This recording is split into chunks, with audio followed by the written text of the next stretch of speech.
is back, causing mass discussion. Can't you see them dad boys are casting? Testing competition on their podcast mission. Never know what you get, it's chaotic precision. If you don't know, you better find out the dad pack. I'm here to prove a point, we three kings just believe that you don't want to tussle with them. This show is thunder, subscribe and tune in, and you're laughing to the very end. Don't turn your back on the dad pack. Don't turn your back on the dad pack. Put the kids to bed, dad's home. We are the DWO podcast, representing the dad world order. I am the handsome head of household, Mr. Magnificent Mike Martin. And with me, as always, the rest of this patriarch pack. We have the big bad bearded daddy. He is Big Rig Eric Murphy. Honk if you hear me, baby. Let's go. And he is the perpetual mid-carter and the two-time world record holder. He is the wrestling t-shirt guy, Bo Cephas. Cowabunga, indeed. It is day 1168 wearing a wrestling shirt. Actually, there's a Penta shirt underneath my wife's hoodie, but you'll have to see that shirt on at Wrestling T-shirt Guy. Neener. Neener. You can't look at it now.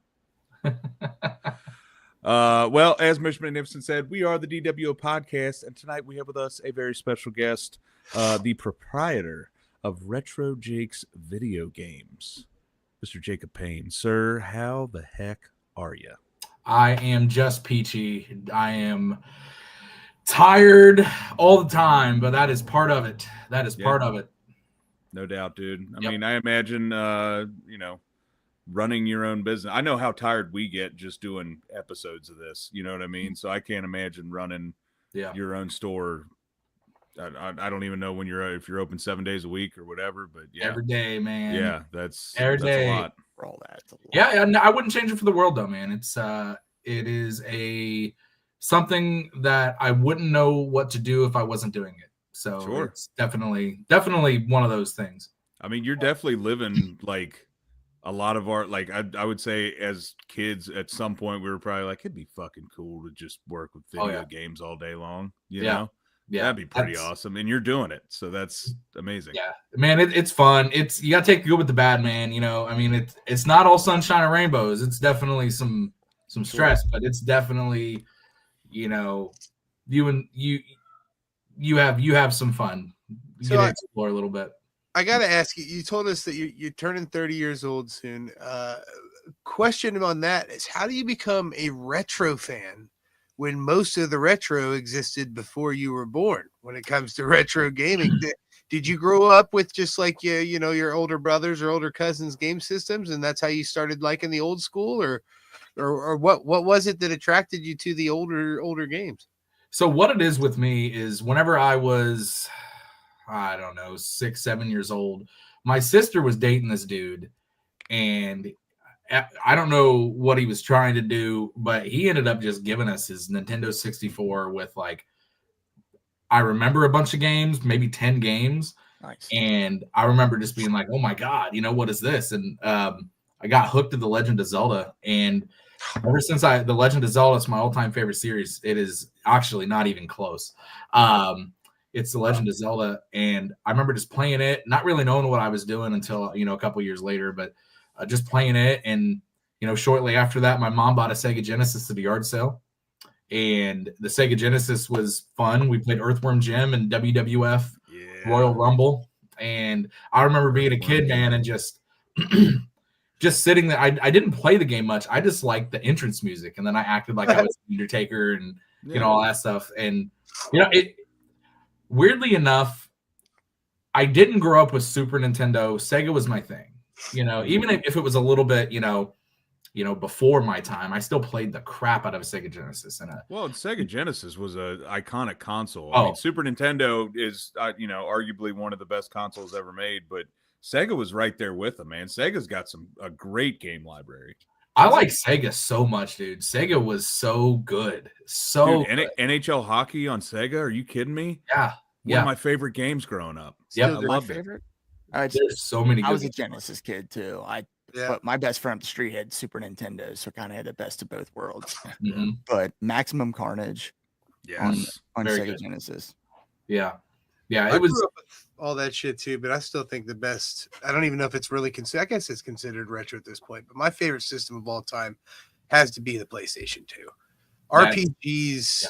RPGs is where I really got into gaming. You get some 3-4 disc games that just take you on a whole story. You spend your whole summer easy story, saving some fairy princess somewhere, whatever it is. And it was like books but on crack. And that's Dude, what that was I got PlayStation 2 and got the first Kingdom Hearts game. Yep. And Oh, fucking So dude, like honestly, aside from Zelda, is probably my favorite game series. I Yep. can go back now, and I have it on my Xbox Series X. I have the 2.5 remix and everything. I'll go back and play them still. They're awesome. Yeah, Keyblade. But do you let's have fucking go? the fucking Keyblade? No, I don't. All right, I fucking Yeah. don't. Shove that That's in my awesome. face. Yeah, No, because man. only one is chosen. That is cool. Riku. Yeah, well, they really fucked that out of the park with the Keyblade Wars, and there's like 7 million of them. Yeah. No, PS2, I will agree. PS2, dude, I was rocking PS2, Saturday with my son. I was put on The Incredibles, man, and we were rocking PS2. He was like, what is this? I'm like, man, come on. Amazing. Yeah. You have no idea what you're about to play. So yeah, dude, I still rock my PS2. I still got a 64. I got a 64 in the back, a Genesis in the back, GameCube in the back. I got everything. Well, I don't actually have a Super. No, I got a Super. I don't have an NES. I don't have an NES in the back. I can't really. I don't know, man. I don't know what is about the NES other than original Zelda. It just ain't my jam. That was my OG, man. That was Yeah. I was born in 80 though, so I mean I think I got my first one on when I was like 8 to an 88. Nice. Yeah. Contra and oh my god. Yeah. I think NES is something that you had to grow up on because it is a little proprietary, I guess you would call it, because it is skin and bones when it comes to video games. But like Mike said, if there was ones you got into, like the original X-Men on NES, bro, I could play that. I could put that on right now, and it's a cure for depression for me. You talk about your love for Zelda. Do you know what my son's name is? What's your son's name? Link. So, That's awesome, dude. Yeah, I've got all the what do you call it, manga, the Zelda manga from Akira Himikiyawa or whatever his name is.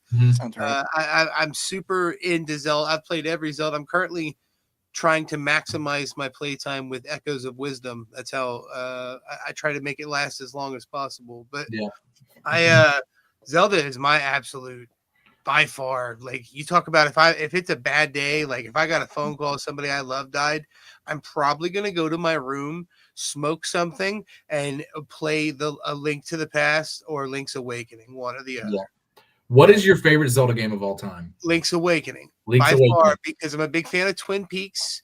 I'm a big fan of the mystery of Link's Awakening. I like that it's it's real.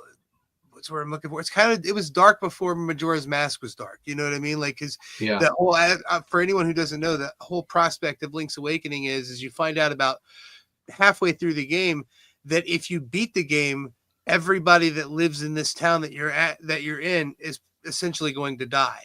So it's this like, oh, do I save the world and sacrifice this one town or what? It's an interesting thing to think about, and it had me thinking these things when I was a kid. That was the first game I ever beat on my own. You know what I mean? And I remember, like, when I finally, the main goal is to wake the windfish. When I finally woke the windfish, I remember just feeling so fucking proud of myself. Like I read the whole Encyclopedia Britannica or something. Like I don't know. Like I was just like, "Yep, I am the best." I did it, and done. That's awesome. Cherish in my greatness. What about you, man? What's your favorite Zelda? Man, okay, so it's a toss-up. It's a toss-up between Ocarina of Time. Classic. And I'm telling you, man, I love Tears of the Kingdom. I didn't think that they could get much better than Breath of the Wild, but dude, I think Tears of the Kingdom was better, and it blew me away. Yeah, I'm So- still on my intermission from Tears of the Kingdom. I just Same. got done with like the first major chunk. I got the Master Sword. Mhm. Like you talk about maximizing time. Other games came out, and I was like, all right, I'm gonna take a break. And then the new Zelda came out, and I was like, okay, I'm gonna take an even longer break. And I keep looking at that, like, man, I need to get back into Tears of the Kingdom. I need to finish it. Yeah. And I almost don't want to, man. It's weird. It's like that whole meme, like so if I could go back and sad. relive something for the first time. You Dude, know? I'm right at the end too, and I can't. I want to beat it, but I'm like, man, I don't want this to. Dude, that's how I am with every Zelda game. I'm like, shit. Yeah. Like I'm almost done with this, which means like I'm gonna have to wait another 8 years for this. So yeah, I get it. What it is, man. It's interesting because like replaying, it's fun. Sure, I will replay Link's Awakening 100, but that first time Mhm. figuring it all out myself, man, there was nothing Like that. better than that. Yep. Uh, Yep. Dude, You for know, me, like Ocarina of Time, just the Oh. music that It's revolutionary, it just makes me happy. Yeah. I can just listen to that and it makes me happy. There's discovery that you miss out on a replay, like in Ocarina of Time. I'm sure you guys know what I'm talking about, but the frogs in Zora's River. When you first get upon them and realize the frogs will jump to whatever note you're playing, I bet every single one of us took some time to just be like, oh, I'm gonna play around with it and just make the frogs do whatever. That sense of exploration disappears on a replay. You're just like, oh, those are the frogs. You know what I mean? Like, Yeah. Yeah. that level of discovery is something that I hold on to. So I'm glad to see that I'm not the only person who's like taking intermissions on major games like that. Oh 'Cause- no, dude, it's the same, man. It's the same. And one thing I've even done is like, so I love like the 64 based Zeldas so much that they have something out called ROM hacks. Oh yeah. And oh man, so went a little crazy on like ROM. I wanted to play that game on the 64, so I bought like 15 of like all the ROM hacks that were on cartridge on Etsy and just shipped them all to my house. And I have them all on cartridge, so whenever I want to play them, and it's so freaking cool, dude. They're so good because like it's Zelda, it's Ocarina of Time, but it's like different maps, different story, some different bosses, and it's like it's all fan made. So it's so cool to be like, oh man, I'm playing the sequel right now. In your head, you're playing another one. So it's almost like getting that same joy again of when you first played it. Yeah, it's a whole new thing, and it's by somebody who already loves the game Mhm. and is just good enough to fucking code for it. So that's pretty Dude, cool. people are That's like Sonic. That's like Sonic Mania. I don't know if you guys know the story behind that. That was originally made by somebody making a ROM hack of Sonic, and he was just making it he was making his own new assets for the game and new stuff for Sonic to do. And he started making his own stuff. And instead of canceling him, Sega actually reached out and they're like, well, hey, actually, would you like to take the helm on a game? Yeah. And he put a lot of creative work into Sonic Mania. And basically, he's the reason that side-scrolling Sonic came back, because at that time Sonic was all 3D, the future. You can't play side-scroller anymore. No one wants that. Actually, we do. Yeah. We're perfectly content with that. We want to continue that. So give us That new was the beauty of Sonic. Yeah. Yes. Yeah. Yes. I liked it that we're leaning towards that. Like one of my favorite new games, I don't know if you know what it is, but Octopath Traveler. It's what they call HD 16-bit. So it looks like a Super Nintendo game, but if it was in 4K resolution. Yeah. So it's like it looks so fantastic and beautiful, but you're little sprites. And it sold me. And I've played so much on that game just because of the graphics alone. You give me something that looks cool, I'm in. I'm right there with you. I am a sucker for Metroid as well. My favorite Super Nintendo game of all time, it's not even close, is Super Metroid. It's a great game. And it's so freaking hard. It's such a game that I'm like, God, man. And that's another thing I've really, really into is anything that's like Metroid, like Axiom Verge. I don't know if you played it. That game's even harder than Super Metroid, but it's a really good, really good game just like it. And I really, really enjoyed that kind of stuff too. Something that I can tried Hades.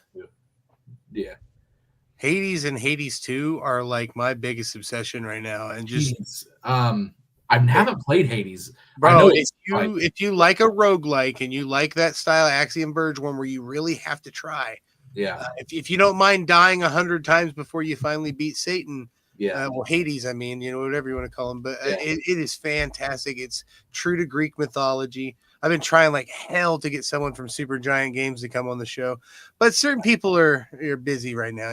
We've been lucky. We had the president of Mega Cat Studios, which is if you saw in the graphic we made for you today, us as the Legion of Doom and Jake the Snake, that came from an episode that we did with James Deegan, CEO of Mega Cat Studios, and he is the guy that was basically behind WrestleQuest. I don't know if you played that or not, but that's basically an RPG with wrestling in it, and it is fantastic. It's got Macho Man, Jeff Jarrett, Bret Hart, all kinds of people are in it, and it's just Brent Oakley. Yeah, Brent Oakley's in it from Revolver. Oh, no way! Wow, that's awesome. Yeah, you'd be surprised. You'd be surprised at how many people are in that game. You'd be like, "What the fuck?" Yeah, Colt Cabana, like the completionist from YouTube. All kinds of people are just in that game, and you're like, "What? Why? Why is this person in here?" We're hoping like hell to just get a DWO sign because eventually WrestleQuest 2 will be coming out, and they're gonna have sponsorship packages. I told him, I was like, the second they are out, we need to have a DWO sign somewhere, like and subscribe. Yeah. Game. Yeah, that'd be cool. Yeah, that'd be awesome. That'd be awesome. Shameless self-promoting, which hey man, hey, you gotta do what you gotta do. Yeah, exactly. It's part of it, man. Which we are kindred spirits in. We are both, as company-wise, we are both sponsors of Wrestling Revolver. Mm-hmm. Yes, sir. How did you get hooked up with Sammy, man? How did you just start watching Revolver online, or how did you find out and get into the circle, if you will? I've been a wrestling fan pretty much all my life, and I wanted to bring something to the store originally that I was like, you know what? I want to bring, somebody kind of big to the store, do a meet and greet, etc. And I seen that one of my really good friends, Samantha Krim, was doing photos for Revolver, and I seen that she just photographed John Moxley. So I was like, well, I couldn't find the manager or anybody for John Moxley at all. I was like, I don't know how to get a hold of him. So I got to her, and she was like, well, we are looking for sponsors and everything, and kind of went from that to, have you watched Wrestling Revolver? And I was like, I've heard of it, but I've never really watched it. And I can't believe as a wrestling fan that I haven't been going. I watched the video. I'm like, oh my God, dude, that's like Matt Riddle. And that's, God, who else? There's been everybody like MJF. And I'm like, they were right here the whole damn time. Yeah. Like, I can't believe, this has been here. So, I ended up talking, and then, I ended up getting in touch with Sammy and told him, I was possibly interested in sponsorship. And I really, really, really wanted to bring wrestling to Richmond, Indiana for a long time. And I'm going to get some heat for saying this. For a long time, I feel like Richmond just hasn't had very good pro wrestling. And it's just kind of been, it's gone in waves, but I just feel like, there's just so much more that could be here. And they were already thinking about coming to Richmond, Indiana, which I was like, oh great, that's cool. And I said, you know what, I said, I'll make you a deal. I said, well, if we be a sponsor, we have to do shows in Richmond. And he said, cool. And I was like, great. So ever since then, it's been really cool because like maybe you guys can feel this too. Like ever since like I joined Revolver, even though I'm a sponsor, this feels like a giant family. Yes. I don't know how to describe it. The amount of times we've said that, you hit the nail on the head. Yes. It's awesome. It's a giant family, man. And me and Sammy, we've even got kind of close, and, it's kind of cool, it's just, I came in here, and it was strictly like, hey, I'm going to be a sponsor. This is what I want. This is what I want. And then I'm just like, man, dude, everybody here is so cool. Like, this is a giant family. I don't know if you're as close as me and him are. I mean, hey, man, I don't see a competition, but it's okay to lose, We're best friends. This is photo evidence right here in my virtual background. Oh, okay, I would okay. just like everybody to be aware me and Sammy Callahan are best friends. Okay. Anyway, Forever. continue. Well, I'm gonna cry. No, it's been an ongoing thing. I don't know. Okay, I gotta play you this because it's one of my favorite videos ever. So our boy Bo Cephas over here. Do you know his gimmick, the wrestling t-shirt? Oh, yeah. So on his 1,000th day, our boy Tussle had some friends send in like congratulations videos, and That's cool. Shout out. this was one of them. It's the Death Machine Sammy Callahan saying congratulations to Cephas from the Dad World Order podcast of 1,000 days. 1,000 days. 1,000 days wrestling t-shirts. P.S. Big Rig, you can go fuck yourself. It's an ongoing thing. Awesome. Like we'll do revolver rewinds, and he'll just like pop in the chat and just be like, "I'm not fucking watching. Big Rig's here. Fuck you." Like he does it all the time. It's great. Yeah, the first time we had him on, we had him on as a guest when he we made a whole scroll for him. So we gave him shit like, you've never been on the show. He's like, you never invited me. So we made him a fancy ass invite, and he comes on the fucking show, and it got to the point where he's like, everything's fine. I'm fine having been on the podcast, but I just can't fucking stand Big Rig's face. So he put a Rey Mysterio mask on. He's like, that works. That works. We can go with that. Big Ray. Awesome, I was big Ray awesome. the rest of the episode. Yeah. Sammy's funny. Sammy's cool. Dude, and like you said, that's what we love about being sponsors and being part of this promotion is, man, it just, like you said, it feels like a family. Yeah. You get to, chop it up with all these people, like all the Dayton shows, because that's the one we've been going to the longest. We started going to, what did we say, Mike, 22, 23? Yep, I think 22. 22 was when we started going. And, July of 23 is 2 years of us being a sponsor. Yeah, so it was 22 then. July. But I mean, every time we go, it's just, we get there early and we're chopping it up with everybody. And, even after the show ends, because we have a table there, we set up a merch table and everything. And everybody's just so fucking cool, man. We've made a lot of really good friends through there. And it's, we couldn't be happier with that, because I guarantee a lot of other promotions that are on that level, we would not feel the same thing. Yeah, man. And that's the thing is, Revolver, I don't think, like, this is the thing with Richmond, Indiana. I don't think Richmond, Indiana, realizes how big Revolver is. Like Revolver coming to Richmond's a big deal, dude. Like, they could run. They're about to run Chicago, dude. So the Dude, fact that they come to Richmond is, it's crazy. And it's like, that's the thing is, Richmond has, had, like a bunch of wrestling for a long time, but like when Revolver comes, like people don't realize who they're getting and who's on that card. Like these people are some of the best in the world. Yeah. This is the real deal. And the unreal deal. Yeah, it's the unreal deal. Yeah. Like people don't, and it's been cool. It was really cool. I don't know if did you make it to the Richmond show last time? Oh yeah. Dude, my girlfriend's from Richmond. So when they announced it was in Richmond, she was like, "Well, I guess we're going." Yeah, I was like, "Hell yeah, we're fucking going."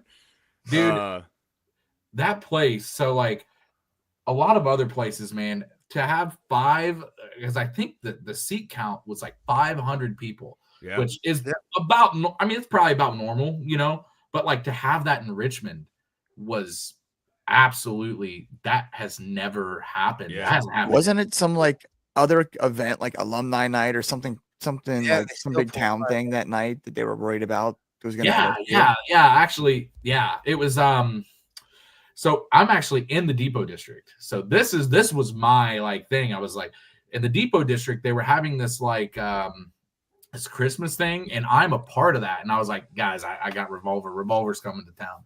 So I didn't even participate. Yeah, I was like, nah, man.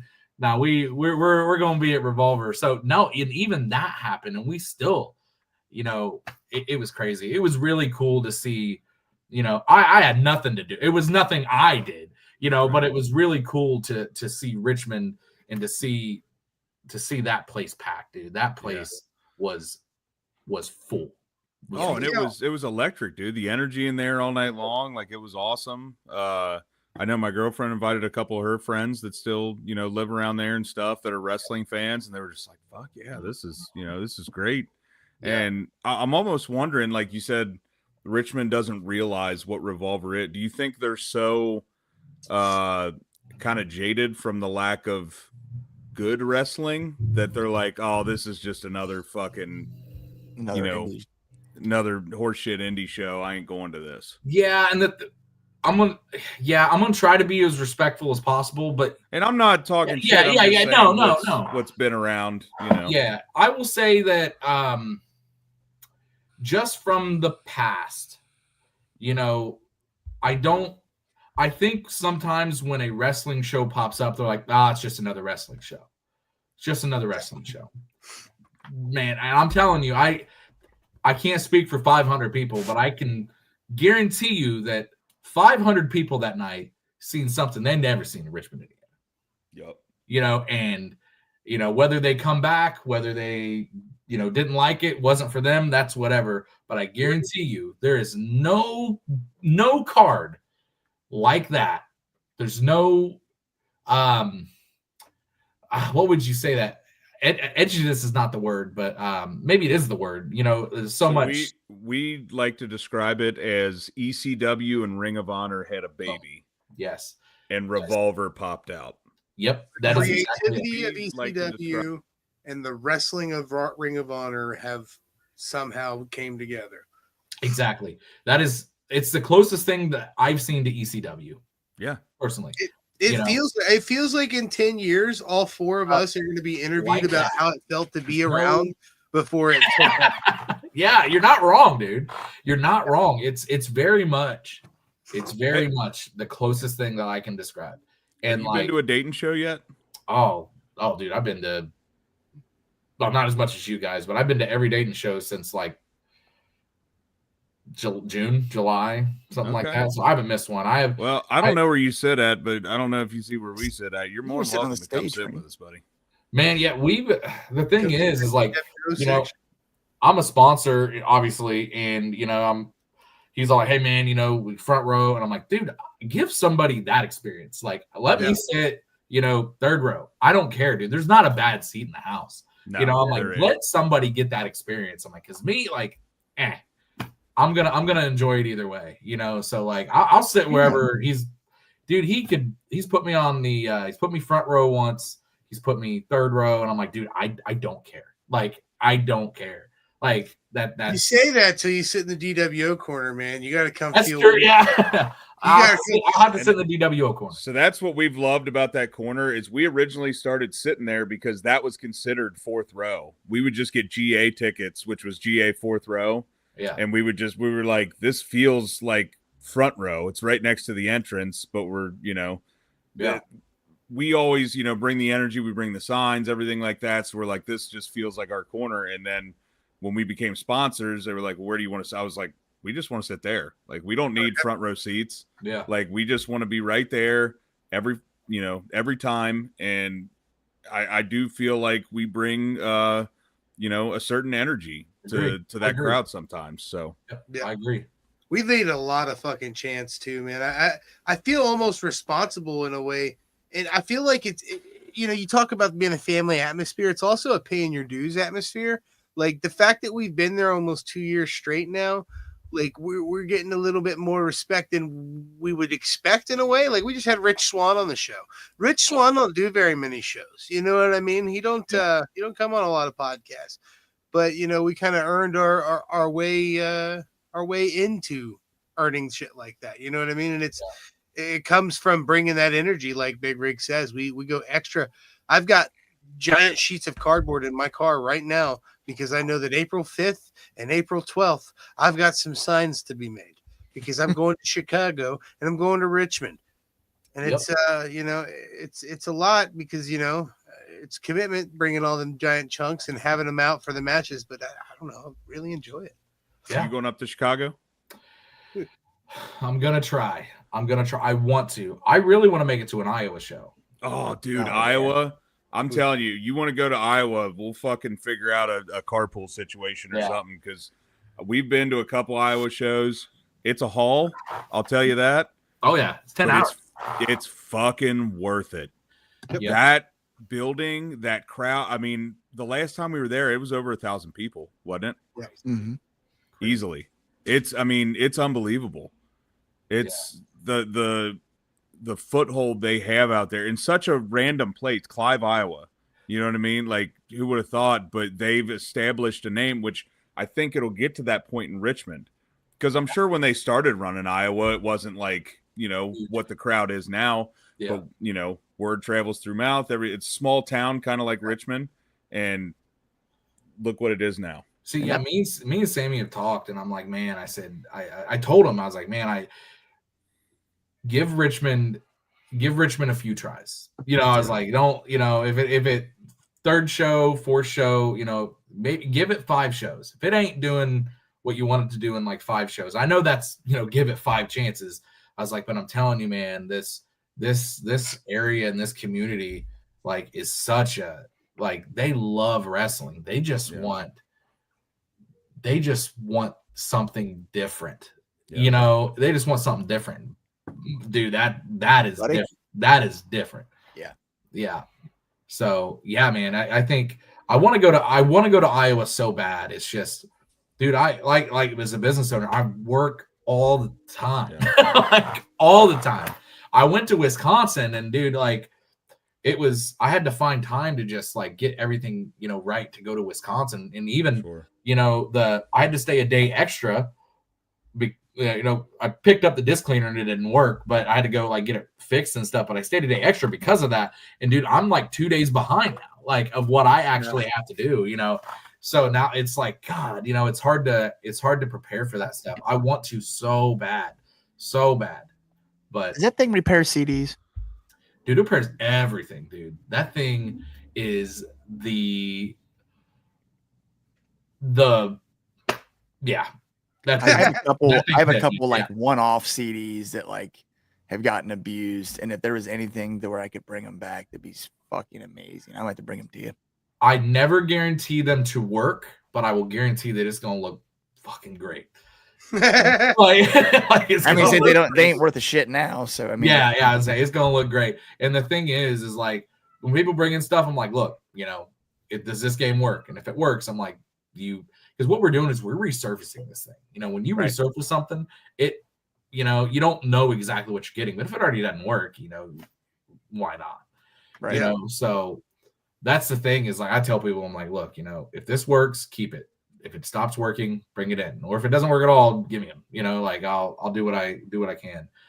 But dude, that thing, it's kind of bittersweet, man, because like that machine, came out. I don't know how long it's been out, but ever since I've been doing, what I'm doing, that thing has been something I'm like, I'm never going to be able to get that. Like that thing is the best that you can get. Like that is the best thing that you can get. Wow. And I found a really good deal on one and decided I was going to pull the trigger because I was like, Richmond, we're doing really good. One thing we're just having trouble with is just efficiency. It's just being able to, keep up. So I'm like, okay, well, basically getting this machine would be like hiring another person because we obviously need to clean our discs and resurface them, etc. So it's like, well, this is essentially buying this thing's going to be cleaning games all day and they'll be ready for the next day. And then you put another batch in, have that do that all day. It's basically like I, just hired another employee doing a whole separate job. Yeah. Sure. And it was really needed. It was really Did you get this machine from Skynet by chance? I got this machine. I got this machine, dude, from a company called Elm. And Elm is like where you want to go to get like, resurfacers and everything. And yeah, it's up there. I won't tell you what it retails for, but do your research. That dude, this thing is a lot. Ridiculous. Oh my God. I got a crazy good deal on it. I paid like we talking half of MSRP or I'm talking, oh man. I'm talking this thing.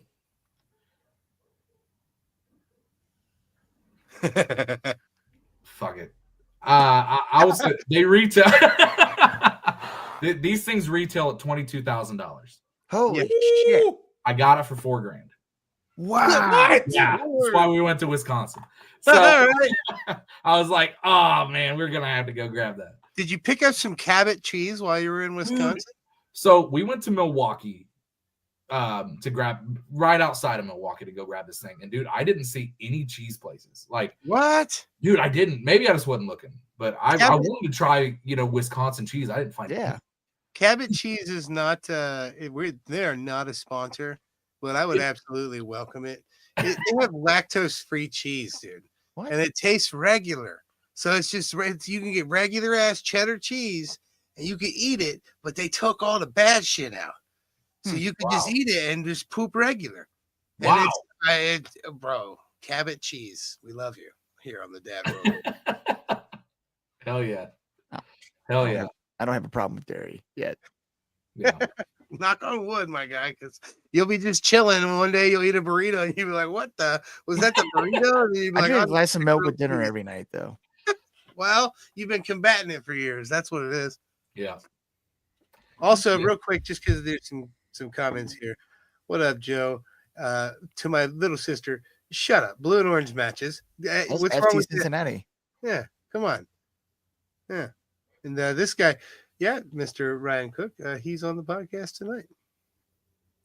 Ryan Cook's a good dude. He's a good dude.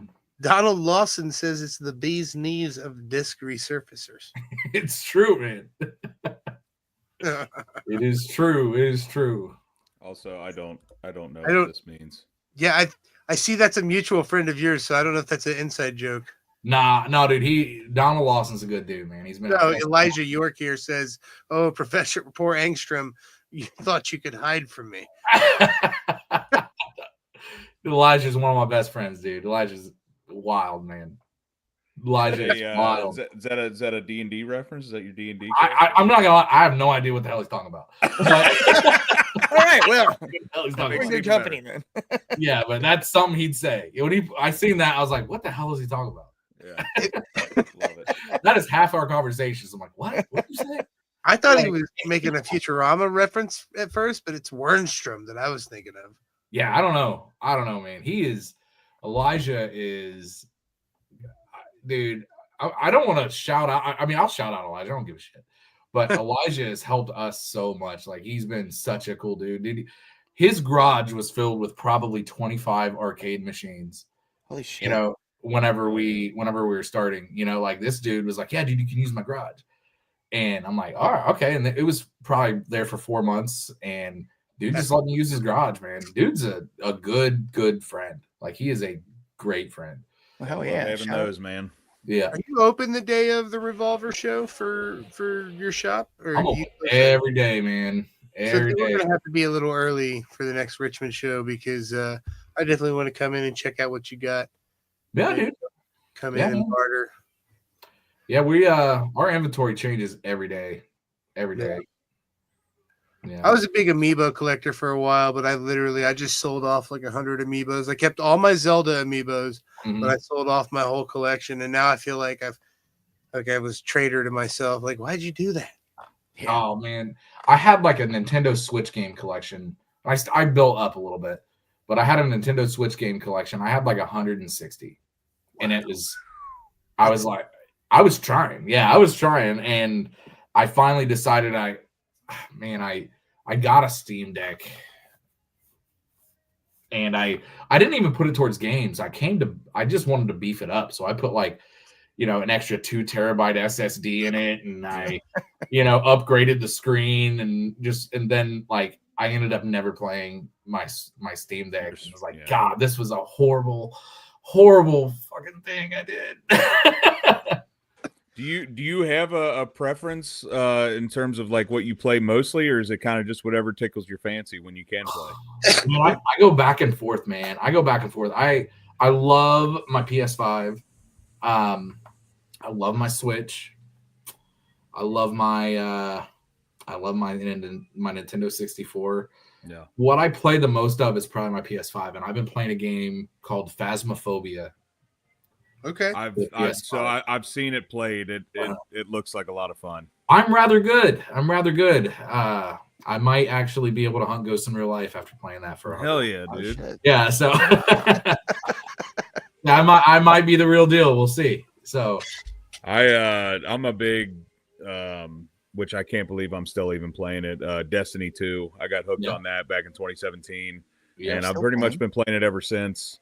Me and my boy Craig are the last crusaders on that. All the rest of our team are gone. But we're still playing. Well, we were on but night shift though. God, it was so good. Oh, it was so fun, dude. Yeah, Mike was one of the guys that was in that crew. And when we were on night shift, that was just what we would do on our off nights. You know, we got to stay up all night. Might as well fucking play video games. Well, yeah. So that was pretty cool. But I'll tell you what, I really love. I got the Series X, and I love Game Pass just for trying out different games and stuff. Yeah. There's actually one coming out April 8th. It's called South of Midnight, and I just watched the trailer for it, and I'm like, I have to play this game. And it was one of those that it was the animation style that got me. I was like, this is cool.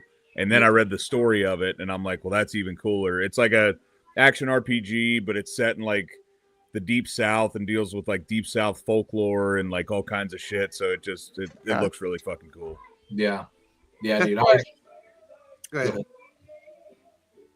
You first. Somebody go. Kind of naysay whenever somebody's like, we start talking about games, they're like, yeah, I only play Xbox or I only play PlayStation. I instantly look at them like, because I want to play Mario, but then I also want to play God of War, but then I also want to play whatever fucking Microsoft exclusive, Avowed or whatever the fuck is going on. So I want all three because I want the ability to be in all three. And I just recently invested in this fucking PC that I'm sitting here talking to you on, and I'm playing shit on PC now, learning the beauty of how cool it is to have games in beta. Like I'm playing Hades 2. It's not out on anything but Steam. So, you know what I mean? I had to buy the beta, which is great for me because I love the game. But, I think options are important. I don't like it when people are elitist. The same thing goes with wrestling. When people are either, I've only AEW, fuck WWE. I'm like, really? Like, really? Because Penta's kicking shit ass right now. You know what I mean? Penta's doing great. Fucking R-Truth is golden. And if anyone's the opposite and they're like, oh, AEW sucks. Yeah, okay. Well, John Moxley and MJF have been putting on fucking banger after banger after banger. And not to mention Cope and fucking goddamn Christian Cage. There's a lot of good Tony Storm, one of the greatest characters in fucking pro wrestling. Tony Storm is, dude, she is incredible. She is the timeless Tony Storm is incredible. Dream guest of the show for sure. Yep. Thing is, man, is like I love all wrestling, and I feel like a real wrestling fan loves all wrestling. Yeah. It's not about a company. I do have certain feelings about certain companies. I might not like watching certain companies, but I love watching wrestling. But you're not elitist about it. If you were anti AEW right now, currently, let's just say, but I hit you up and I'm like, dude, Jake, you got to check this fucking match out with so and so. Regardless of whether it's as a wrestling fan, you generally are going to look at it. That's the type of people I want to circulate myself with. See, I made a post a couple when AEW Revolution was on, and who is that guy? Big Boom. The Costco guy. AJ, whatever.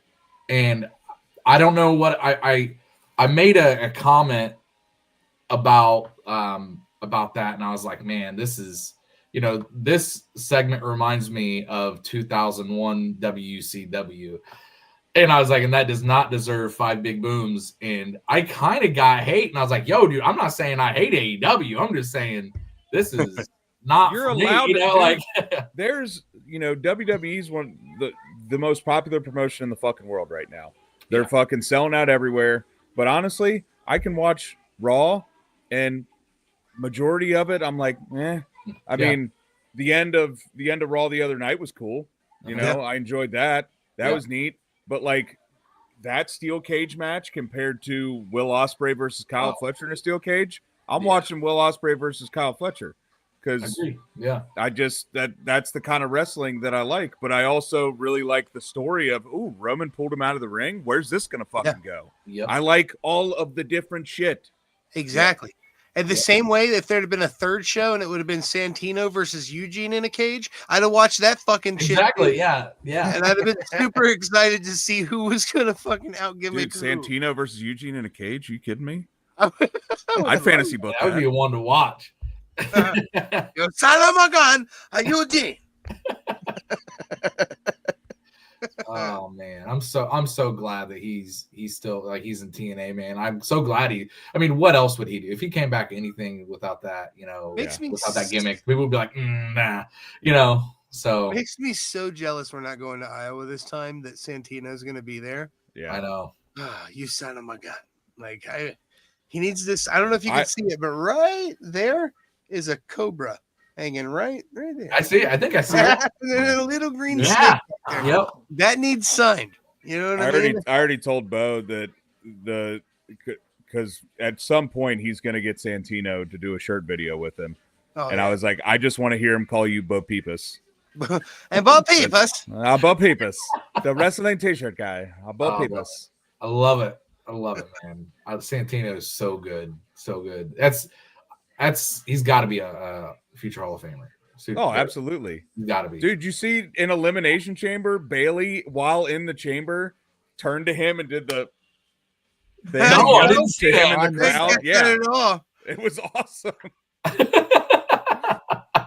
That is cool. That is cool. What do you think about that John Cena heel turn? Dude, we were all together for it, and it was mind-blowing. Fucking fun. Yeah, I it was I good. love it. I didn't fucking book that on my bingo card. You know what I mean? Man, the thing is like I thought about it and I was like, where do you go with this? Do you have Punk, and Cody? That's where I thought.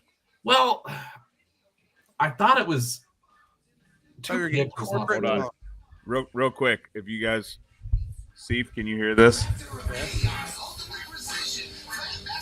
That's me. Is your kid listening to me? Yeah.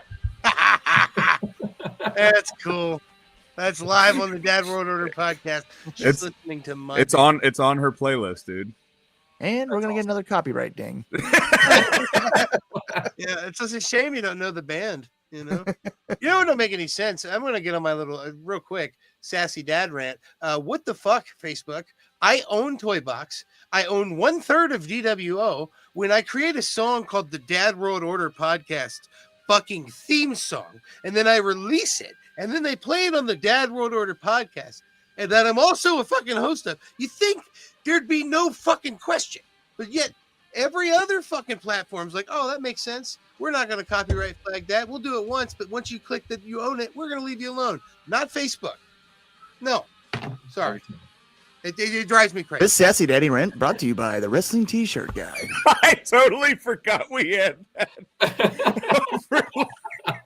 We made that probably 3 weeks into this fucking podcast, dude. That's awesome. I used to have a lot of Sassy Daddy rants, so that was made because of me. I'd get real fucking heated, but I haven't had one of those in a while. Every once in a while, it's just ridiculous. As soon as this episode's over, Facebook's going to be like, "Oh, we detected music in your thing. Are you supposed to have this?" Yes. It's literally our theme song. It says it right there. Yeah. That's awesome. I'll tell you this though, going back to the John Cena heel turn and stuff, and just WWE in general, I could do without all the fucking celebrities, man. It's every once in a while, fine, but I don't need it. Look who's here. Look who's here. I don't care. Travis Scott's gonna be like E-list. Like he's not just an appearance. Like he's gonna be part of like that's gonna be like a little Dude, clip. and he fucking rocked Cody's shit. Yeah. Dude, yeah. Dude, that was ugly. That was ugly. I saw Jey Uso on a podcast the other day, and he was talking about that. They're like, dude, if that was you, he was like, would you have taken it like Cody did? He was like, man, if that was me, I'd have been like.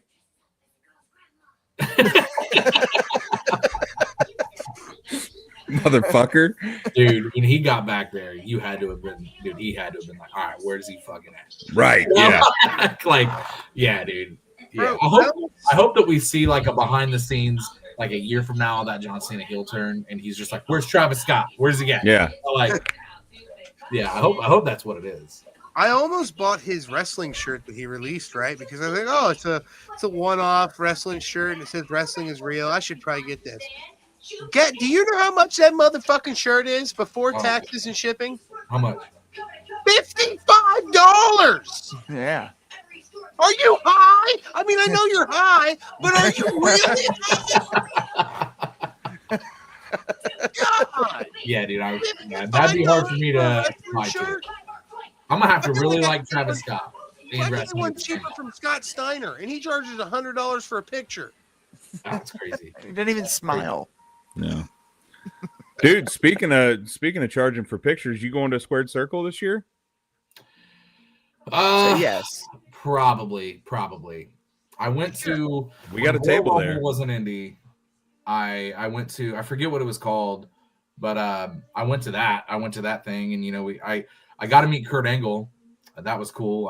He's my all-time favorite wrestler, and got to meet a lot of people. And I want to do it again. I had a lot of fun. Fun with it, so I'd love to. I've never been to a Squared Circle though.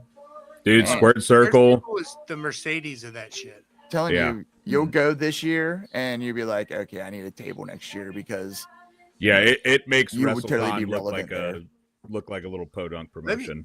Let me equivalate it. Squared Circle is the disc resurfacer from Elm of professional wrestling conventions. So yeah, and they have shows both nights. Bret Hart's going to be there this year. Like, wow, just all kinds of. I think they totaled it up. They have 93 guests announced right now, and that doesn't include vendors. Yeah, it's the weekend after WrestleMania. And just saying, we got an Airbnb up there, so if you want to have a little drinky poo afterwards, let's do it. Party down. Yeah, dude, it's so much fun. Our April is jam packed, dude. We're going to Chicago. We're going to Richmond. We got WrestleMania. We got Squared Circle. Yeah, weekend after week. So it's wrestling. And my wife's birthday and my daughter's birthday are both in there. I gotta figure out how to work that all together. Mike's birthday. Yeah. April's a good month. It is. My birthday month. Spend it on wrestling. Yeah, I didn't even told these guys yet, but we got an invite. You guys, Jason Adams, that made some of the mask work for Bray Wyatt. He sent us an invite. There's going to be wrestling events at their haunted attractions this year, and they want us to come out and hang out and be a part of that as well. So they're going to have actual wrestling companies. He's getting back to me on which company it is, but there's going to be companies out there wrestling, and there's going to be a whole wrestling themed night at the horror place. So awesome. So I got to ask you real quick. You talked about Kurt Angle being your favorite wrestler. Was there a moment growing up that like really made you a wrestling fan? Yep. I remember I was probably 6 years old, and I was laying in my mom and dad's bed, and my brother was in there too, and he was, flipping the channels. And I remember stopping at wrestling, and Kurt Angle was climbing the cage, and he was climbing the cage to do a backflip off of it on the Chris Benoit. And I was like, what is this? Yes. And I just remember ever since then, man, just being obsessed with wrestling. Like wrestling, is my all-time favorite, sport. I'll call it a sport, Yeah. And it's not just the emotion and the entertainment of that, and just seeing, it's just unmatched. It's such a fun world to be a part of, man. Yes. It's like it's almost like, and I've never really made this analogy before. I just thought of it. It's almost like living in a video game. Yeah. Like when you're at a show, because it's like you kind of know things that maybe are going to happen and stuff, but then there's stuff that surprises you too, and it's just it's awesome. I love it so much. It's cool, man. And that's the thing is like Kurt Angle was my all-time favorite. And was it because of that? Maybe, but I just remember, Kurt Angle, WWE run. I didn't watch much TNA, which that's when I really, really should have watched Kurt Angle, evidently. Yeah. Dude, he was a nut. Dude, he was off the wall. But yeah, man, like all-time favorite. And it's just something so magical about it, dude. And it's really cool because my dream was to be a wrestler. That was my thing. That's what I wanted to do. And, up until, even as an adult, I ended up, whenever I was a teenager, I ended up getting diagnosed with bone cancer in my leg. So if you ever watch me like walk with a limp, that's why. Wow. Because of that, yeah. Sorry, I just kind of brought a damper onto the podcast. No. Everyone's like, "Oh, shit." Here to learn about you, man. You're the guest, dude. No. So because of that, I wasn't ever able to really do that. So it's really cool to be, I guess a part of Revolver is not really the word, but a part of the family. Yes, maybe better, and to be able to, just do this is cool. And I just being a part of the industry in a way. That's it, man. And the thing is like I'm almost 30, and I'm not gonna sound like I'm old or anything, but like I really don't have any desire to go in and have a match, or I'll get hit me with a trash can. I don't give a shit, I'll take a bump. I'll take a bump, but I actually recently talked to Sammy. I was like, hey man, if I wanted to maybe do manager, but I didn't even think I did. It was just kind of like I did wrestling training with Cody Hawk back in 2015 for like a month or two, and I liked it, but it was 2016, 2017. But I liked it. My son was about to be on the way, and I was like, man, I gotta focus on this, and so I never really went any more with it. And I thought about maybe revisiting it, but before I revisit it, man, I gotta get me in shape. April 9th is the day after my birthday, and I'll be 30. And I've decided that I'm gonna make a lifestyle change, and I'm actually even gonna enroll myself in DDP yoga. Hey, hell yeah, dude! There you go. Change your life. We're gonna get a personal trainer, and we're gonna do it, man. I've got, I am 5'7" and 300 pounds, and it's like, I got a 7-year-old that looks up to me, and I got to take care of myself. Yeah.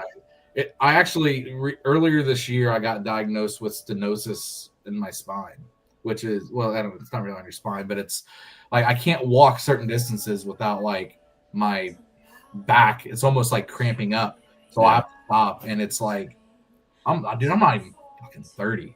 Yeah, and I gotta figure this shit out, So that's the thing, Jake. The example you got to set isn't got to be perfect. You got to just show drive, man, and that's all you got to do. Even if all you do is you try to eat healthier and you walk a bit more and you drink a little more water, that effort and that conscious effort and explaining that to him, that's the example he's going to need, man. All exactly. That determination is what he needs to see the most, and that's the right mindset to have, man. Yeah. Even if you do 150 different things and it doesn't give you the results that you want, as long as you're setting the example of keeping trying, it goes farther than you realize. Yeah, and that's the thing, man, is I'm very much like I'm good. I'm when I go to the doctor, they say I'm healthy, but I know that there's gonna come a time if I don't take care of myself, and everything else like that. So I'm really, really I'm actually looking forward to it. Yeah, in a weird way. It's something that like I'm ready for, but I got to be mentally ready for it. For a long time, I've been so close, and I finally decided. I'm like, you know what? I'm ready. Let's do this. Is it something you're like planning on like documenting, like via social media? Or I think so. Like that? I think so. I've thought about that too, and just kind of, do my starting weight, and then maybe a month from there do this, do that. I don't know exactly how I'm gonna do it, but I'm definitely gonna. My goal, I know I said I don't want to do a wrestling match, really. It's not, I don't want to be a professional wrestler. It's not the goal anymore. But I would like to know what it's like to be a part of it when it comes to like, being, a manager in a match and taking a bump and doing something like that. I would like to do that. Mhm. Like, hey, like we did it. And, I'm not a professional wrestler, but I'm Hey also, man, and that's all you got to do. Just set a goal. Yep. Just having that goal. yeah, I want to do it in Richmond. Yeah. That's the thing. But I got a long way to go. I'm not, and anything's going to happen this year, maybe Brian or maybe next year. If you ever try to do live workouts or something, let me know, man. I'll hop on there with you, dude. I got the DDP app as well. Yeah. And there's a lot of good things out there. And for mobility wise alone, just bending, the intermediate and beginner classes alone, they'll have you doing shit you didn't realize you could do. Like I can damn near put my face near my calves when I'm doing it. You know what I mean? It's repetition. I wish I did it more, to be honest with you. I've tried to get these guys to. It'd be cool if we could commit to, like, I don't know, doing something like that more often, where we actually. I would love to do that because I'm kind of tired of waking up hurting every fucking day. That's for damn sure. Content too, bud. I'm 35, and believe me, I'm starting to feel it. You know what I mean? I can't sleep on the couch and be okay the next day, and shit like that. I definitely feel it. And I mean, I got a 9-year-old, so I'm trying to instill that in her. I mean, we've started now that the weather's getting nicer. When we get home, when I pick her up from school, we go take walks, take my dog out, and we'll go take walks and stuff, and just trying to eat a little bit better. And I'm not saying we're sitting here eating chicken and rice every night, but hey, we don't need to eat horseshit the entire day. Do we really need that snack right before bed? It's just little things, man. Just cutting out little stuff you don't need. See, I ended up cutting out pop, a year ago. Yeah, I did too. Yep. My chocolate intake just went up. like it was. I was like, this backfired. Yeah. But, dude, sparkling water. Once I discovered that and found one that I liked, that's my shit, because I still get that carbonation, get a little bit of flavor, but I was drinking three, sometimes 4 pops a day. I mean, it was bad. And once I got, and I'm not saying I've never drank a pop since, but it's almost like when I have one, it's like, oh, this is a nice little treat for myself. I stopped drinking pop for it was about a year, dude. About a year, and it was easy, at first. And weirdly enough for me, it was easy at first, and then as time went on, I'm like, damn, that sounds really good right now. Yeah. And I kind of was like, maybe we'll just only drink pop if we're at a sports event. Which I was like, that's a good ultimatum. And then it just went, you know what? A pop sounds really good right now watching. I'm going to stop at this gas station to get a pop. Their ass kicked. Like it's so I'm gonna cut it all out, man. It's gonna be fun, and I'm gonna have a lot of fun with it. And I'm actually, it's weird. Like, I'm actually excited. Yeah, it's a weird thing. The precipice of life change, man, can be exciting. It's even if it's just a self change, or having a kid, or whatever the case may be. Yep. I mean, I know it's gonna suck. Like, it's gonna suck. I'm like, but it's a good thing. It's a good thing. That's why I try to count my daily blessings, because I live day by day in a way, like, just, I don't know, I try to absorb what I can, the best I can, make the best out of things. Like, tomorrow's Pie Day, you know what I mean? And I'm so fucking excited. I have 2 pies tattooed on my right ass cheek. You know what I mean? So Pie Day is a very important pie day. Learn something new about you every day, Steve. You've seen my pies, haven't you? I have not seen your pies. Huh. You got a chili dog on your chest, too. I've seen your wiener. Have not seen your pies. It's funny. I was getting ready to join this live, and that was the last video, and I'm like, he's got a chili dog on his chest. Yeah. Well, that's awesome. And not only is it Pie Day tomorrow, boys, you realize what matches tomorrow, right? It's Friday. Oh, hell yeah. I cannot fucking wait for that, because I know, and I'm not trying to bring down the curtain too much, but I know that those boys love each other, And because they love each other, they're going to beat the fuck out of each other. Yep. And I'm so fucking excited for that. And I'm worried. Such a good match. You're worried. Also worried at the same time. So Watch both these guys do shit that you're like, you probably shouldn't be doing that Yep. far too often. Yeah. All the time. All the time. It's gonna be good. I'm actually really glad you reminded me of that because I was like, what match is tomorrow? Like, bro, so- I have been looking forward to that like it's a fucking Mania match because, like I said, we know those boys quite well. I got to I was blessed enough. Sammy hit me up one day and he's like, "Hey man, I heard you're going to Squared Circle." It was actually last year at Squared Circle. He was like, "Will you take Mance to Squared Circle?" I was like, "Oh, fucking yeah, okay." Like, he don't even give me no gas money or nothing. Where do I pick him up at? You know what I mean? We took Mance, dude, and I just got to pick his brain for like 2-3 hours, man. It was fucking fantastic. And it like, I don't know what he's doing right now. It's got a level. It's like if CM Punk was a redneck. He's like a Stone Cold Steve Austin version of a CM Punk. It's funny, like maybe in 2018, 2019, I went on this thing to where I just added a bunch of wrestlers. And one reason I did that is because me and my buddy, we started a podcast. Like I think we did one episode and we were like, I was going to add all these wrestlers and we were going to bring them in and, talk about the business, etc. And I added a bunch of wrestlers. And That's a weird concept. Yep. Never worked. It's foreign to us. I don't think I would do that. That probably won't work, but no, I ended up adding Mance Warner, and Mance Warner, he started liking a lot of my posts and everything. I'm like, that's fucking cool. That's Mance Warner liking my shit. Yep. And he has for a long time.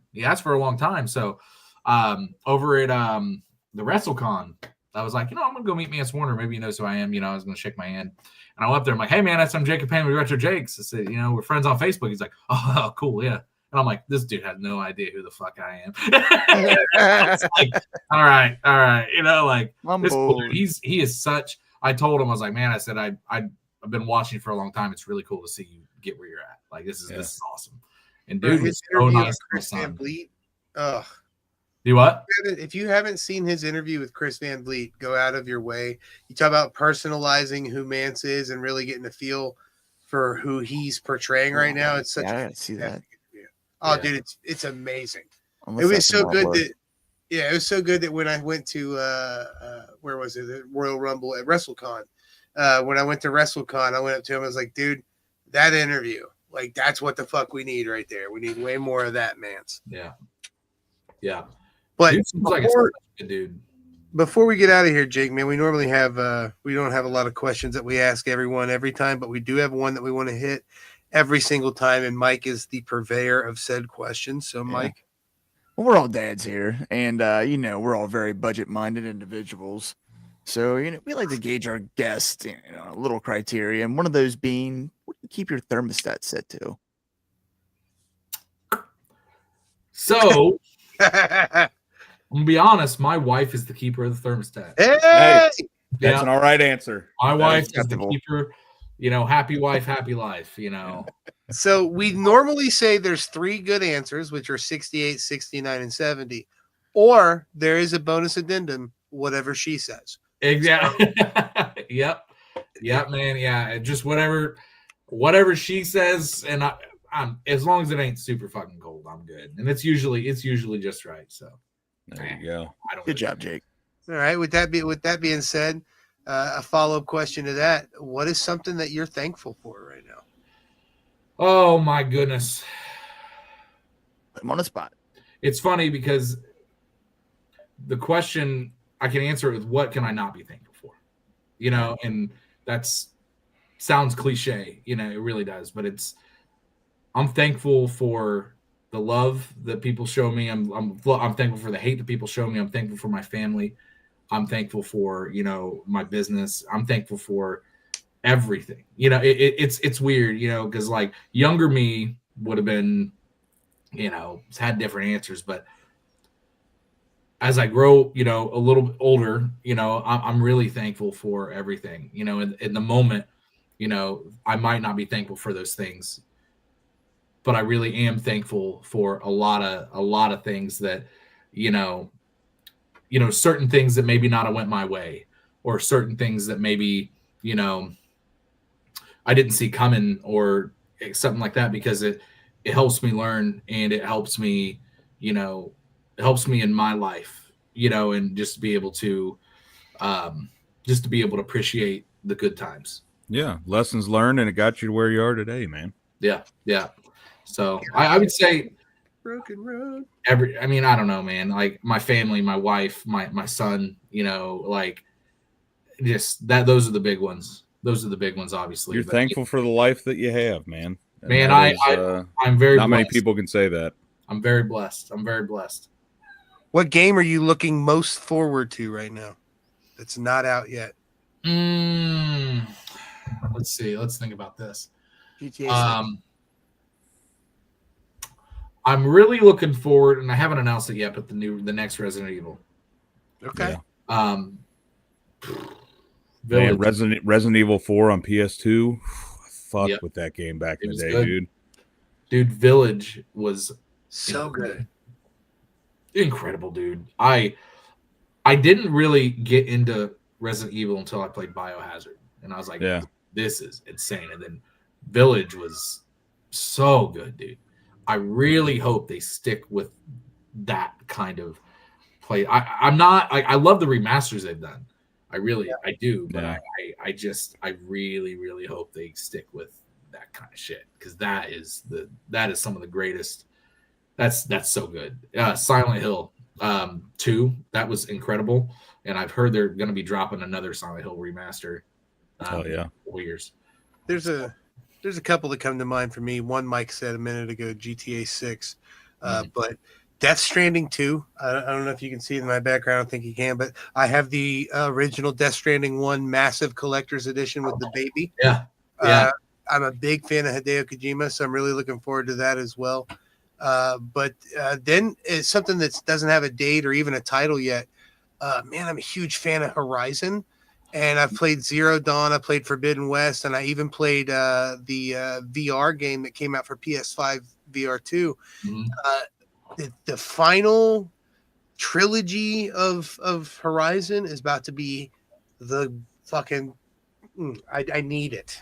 Yep. It's new Mass Effect. Good. Yep. Looks good. No, there's a game that I don't think is going to get a sequel, but Days Gone. Oh, brother, I don't know, dude. That remaster comes out next week. That's true. And by the way, for anyone watching that happens to be like, oh, I played Days Gone on PS4, guess what? If you bought it digitally or you still have it and you insert the disc into your PS5, right? And then you go to buy the new upgrade that comes out next week, the new remaster, it's only $10. If you don't own it, it's $60, of course. But if you own the OG one and you're like, oh, that's fucked, I don't want to buy a remaster for a whole bunch of money. Well, you don't have to. It's $10 fucking bucks for a remaster. $10 bucks. That is, bro. The Last of Us is my favorite horror game of all time, dude. Days Gone gives it a very, very, very close. Dude, Days Gone has got great gameplay, and I will say that the story starts real slow and kind of fucking stereotypical.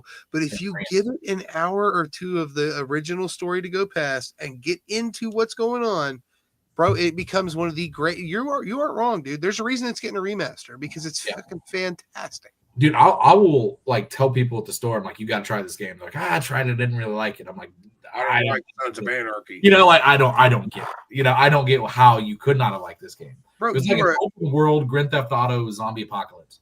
As a biker, you're Jax Teller, and there's zombies. Yes, it was dude. It was perfect, man.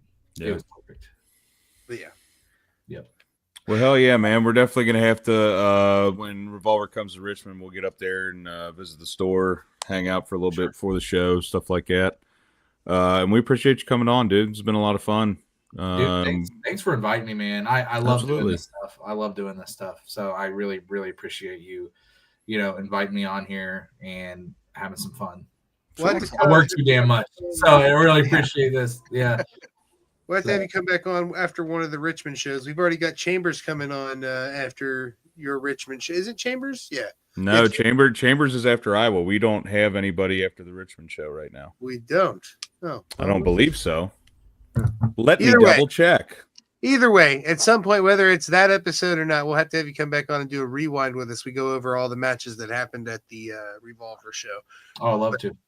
Yeah, especially one that takes place in your hometown. We definitely got to get one of those scheduled in. That'd be cool.